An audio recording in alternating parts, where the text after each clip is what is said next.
padayon tang namati sa panag-istoryahanay ni Jesus og ni Nicodemo.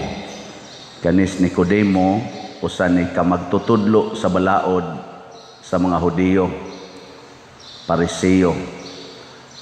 Og sa unang pagbasa, ang mga magtutudlo sa balaod og ang mga pari buot mo patay nila ni Pedro og ni Juan tungod kay nagsangyaw sila sa gitudlo og sa kinabuhi ni Jesus. Nya si Jesus gipatay to sa mga pangulong pari ug sa mga magtutudlo sa balaod. Ang importante dinhi na lahi gidi ay og pamaagi og lahi gyud og paglantaw ang tinuod nga motuos Ginoo og kadtong igo rang nagtuon sa gitudlo sa Ginoo. Ang mga magtutudlo sa balaod nagtuon sila sa sugo sa Ginoo, hasta ang mga pari. Sila si San Pedro o si Juan nituo sa gitudlo sa Ginoo. Para ninyo, hay may mas importante ang pagtuo sa gitudlo sa Ginoo o ang pagtuon? Ha? Pagtuon o pagtuo? Di mo mutuon. Pulos na importante pero kinahanglan magparis. Mutuon ta, nya mutuo. Dili kay igo rang mutuon unya magpatuo-tuo. Mao man kasagaran nato, mutuon unya magpatuo-tuo. Maghimo-himo dayong istorya-istorya kanang kaugalingon ra natong pagsabot. Lagod anang moingon ang Ginoo nga naay impierno, naay langit. Nya unsa may isulti dayon sa mga nagtuon sa balaod nga igo rang mutuon. Unsa may? Naay impierno, naay langit. Ang tinuod nga mutuo, unsa may iyang buhaton? Likay ang impierno niya paningkamot pagsulod sa langit. Amo na ang nagtuo-tuo lang sa may isulti.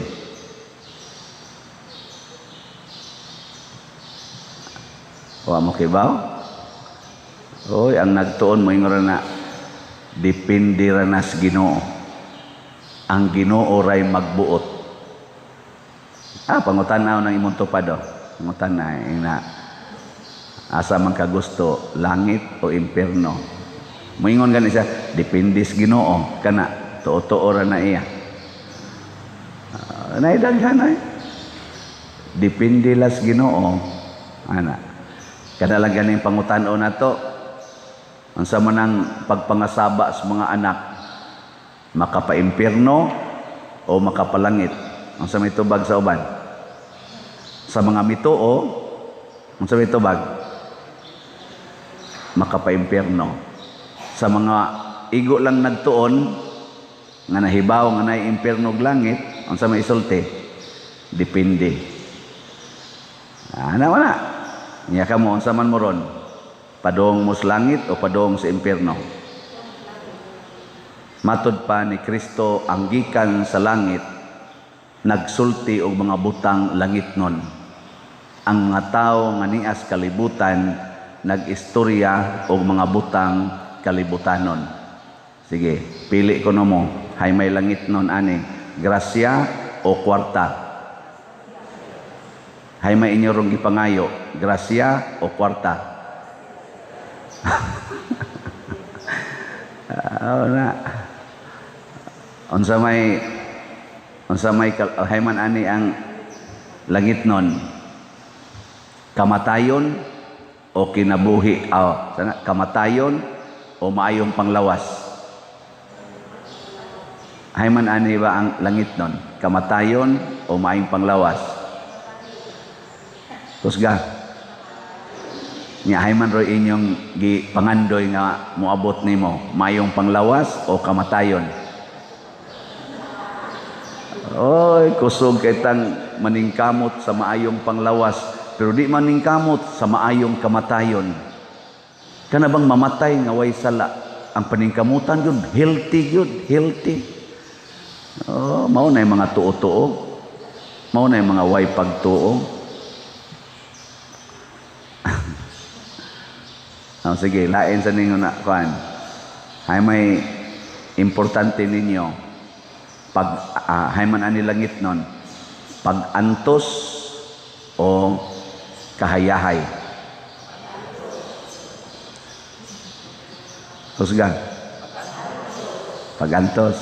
Hay man roy inyong gikalipay nga puy-an nga kinabuhi. Kanang kinabuhi sa pag-antos o kinabuhi sa kahayahay. May klaro. Mao na diri sa unang pagbasa, ang mga kaning gitawag na itong mga pangulo sa katilingban, gusto silang tahuron gid sila gyud masunod. Kay hayahay man kay nang tahuron ka, dili sayon kanang ika maoy mutahod. Muna sila si San Pedro, San Juan, gabalik-balik lang intawg sud sa prisuhan. Kay dakpon man sa mga leaders, kay para nila gasamok-samok, gahimo og mga fake news.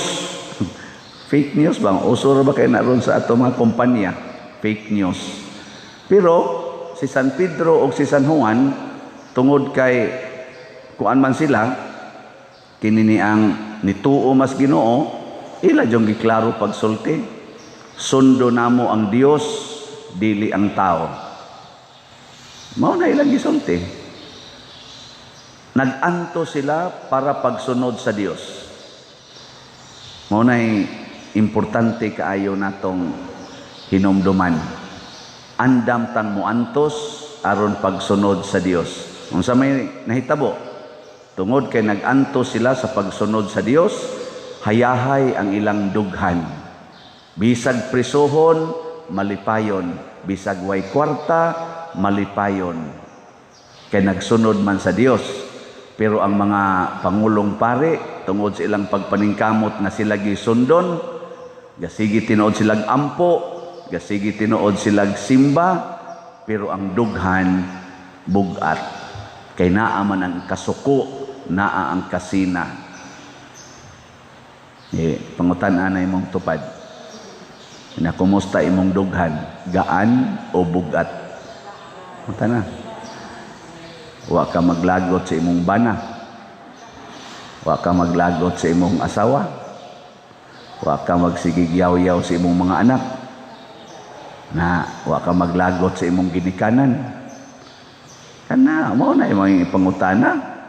Kay usahay ra ba kita dinhi sigig simba, sige pagpangayo sa Ginoo. Ginoo in taong tagai taong kog kagaan ani akong dughan. Ana. Yung Ginoo sayon raw na pagaanon. Huwag tangan ang imong kalagot. Huwag tangan ang imong mga kabalaka. Ayaw pagsigig. Na mga iuban, nalula na lang. Bugat lang yapon. Nga naman, gusto giniyag yung protektahan ang tanan. Iyang anak, iyag yung protektahan aron maayog kaugmaon. Aw nanindot Ginoong kaugmaon. Nangaminyo nga tarong. Nanay daghan sang mga apo, iya na sang kontrolon ang iyang mga apo kay kinahanglan yun maayong kaugmaon na mabuang ka diha. Na. Ay nagpa-counseling nako. Gusto siya nga ma-healthy gid siya kay aron makatabang pa sa iyang mga apo.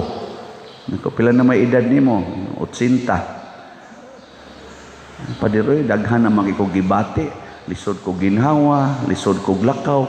Hangyo takos Ginoo pader nga bang mahilti unta ko ba nako kamatay na Di na ron panahon sa paghangyo sa Ginoo nga mahilti ka kay Usa, bisan gani mga sakyanan, 80 ka tuig nimong gamit, kagalkal gina. Kanang imong balay, 80 ka tuig ang mulabay, mga taktak na ginang mga atop, ana, no? Nga, musab na sa kurugwali, ani. Kamong gadag bata, basta magsigig siyagit-siyagit, magsigi og dagandagan, dadas gawas. Mo na siya, ha?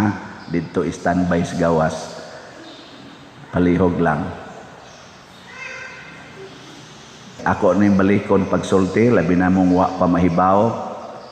Doon ay duha ka klase sa pagsimbas Ginoo na ay formal, na ay natural. Ang mga bata, ang ilang pagsimbas Ginoo, natural. Anong ilang nature ba? O gusto sila mo siyagit, hilak, dagan-dagan, ila sa nang kaugalingon, di na nato pugnan. Nya doon na say formal praning ato nga maminaw gyud, di ba? O lainon lang sana nato kanang dili pa ka maong mo formal adto sa natural, ala ngadto sa nature. To amang nature sa gawas. To padagan-daganan na dito kay dako kay natong grounds diha. Dito pa syagit-syagita na haron nakasimba gyapon na sila sa Ginoo. Nya kita sa dinhing formal dili madisturbo. Di ba? Naragod na.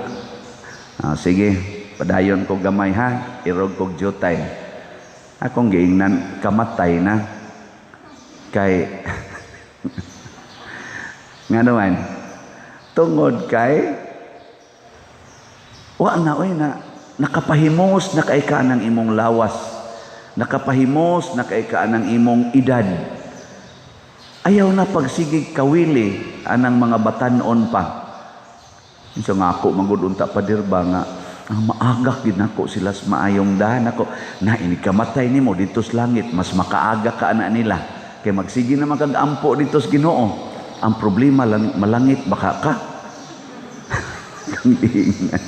Maunay pinaka problema malangit baka ka nga mura mag-attach kay kas kalibutan. Pag huna-huna na oy og mga butang nga langit nun ay napagsigunahuna ana mga butang kalibutanon ana nakuto ay langit ay man imurong mama siya ay patay na sila pa diyon ako mag-reunion na mo dito langit og na lang ito pero na impierno to alo oy ay simbako sad pa diyon simbako hadlok na sad siya nga maimpierno to katong nangamatay ana ay sus luya kay siya naong ay luya kay naong nakasagaras mga tiguang nabi ay luya kay ignaw nga naman gusto silang malagsik bisag di nagidlagsik nako ako bitaw manang 58 naman ko kadtong mga 30 ka tuig ang milabay purti gina kong kusuga mulakaw ngadto sa amos bukid lakaw ra ko balik ra gadayon pero karon bisan gani hagdanan di nako kalakaw kusog kay mapilo naman akong tuhod kay niya na may sakit. Isa ko nasa sakit pa din ako magdungan-dungan daw tagkamatay.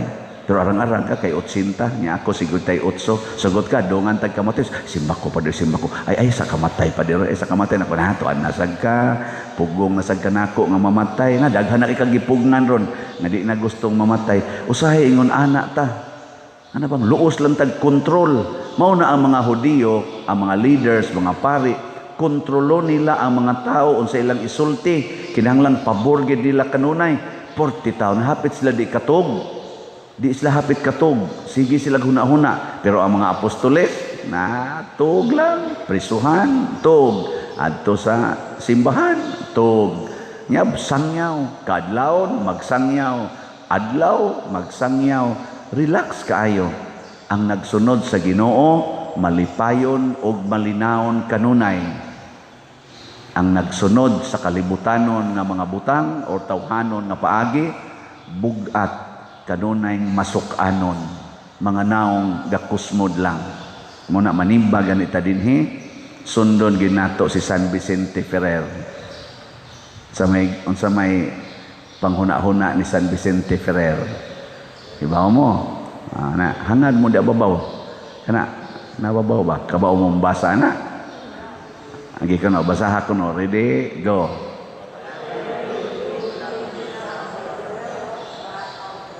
kana sunda na, di ba, malinawon kay kastanan. Magsikag hunahuna ba sa Ginoo? Nindot kay na. Nigpangabit sa imong bana, mingon ka, Lord, unsa may imong gusto nga akong buhaton sa aning nangabit. Di ba? Di na ka magsigunahuna, animal, wag gibuot, wag batasan, Ayaw na. Lord, unsay akong buhaton aning nangabit. Unsa kay tubag sa Ginoo? Pasayloa. Ana. Nga naasay mangulatan nimo, Lord, unsa may akong buhaton aning nangulatan ako. Sa may gusto sa Ginoo, ipasagpa lang ang imo sang pikas aping. Ana, nay nangawat, Lord, unsa may akong buhaton aning kawatan. Ingos Kristo, kung doay mo kawat sa imong butang, ayaw nagbawia. Di ba? Nay nangutang, Lord, unsa mo na ako ning nangutang. Unsa may tubag sa Ginoo? Kung dunay muhulam nimo, ayaw na paningil og bayad. Mao man ay mga pulong sa Ginoo, mao na makapalangit. Think not of yourself but of God. Nindog na ta.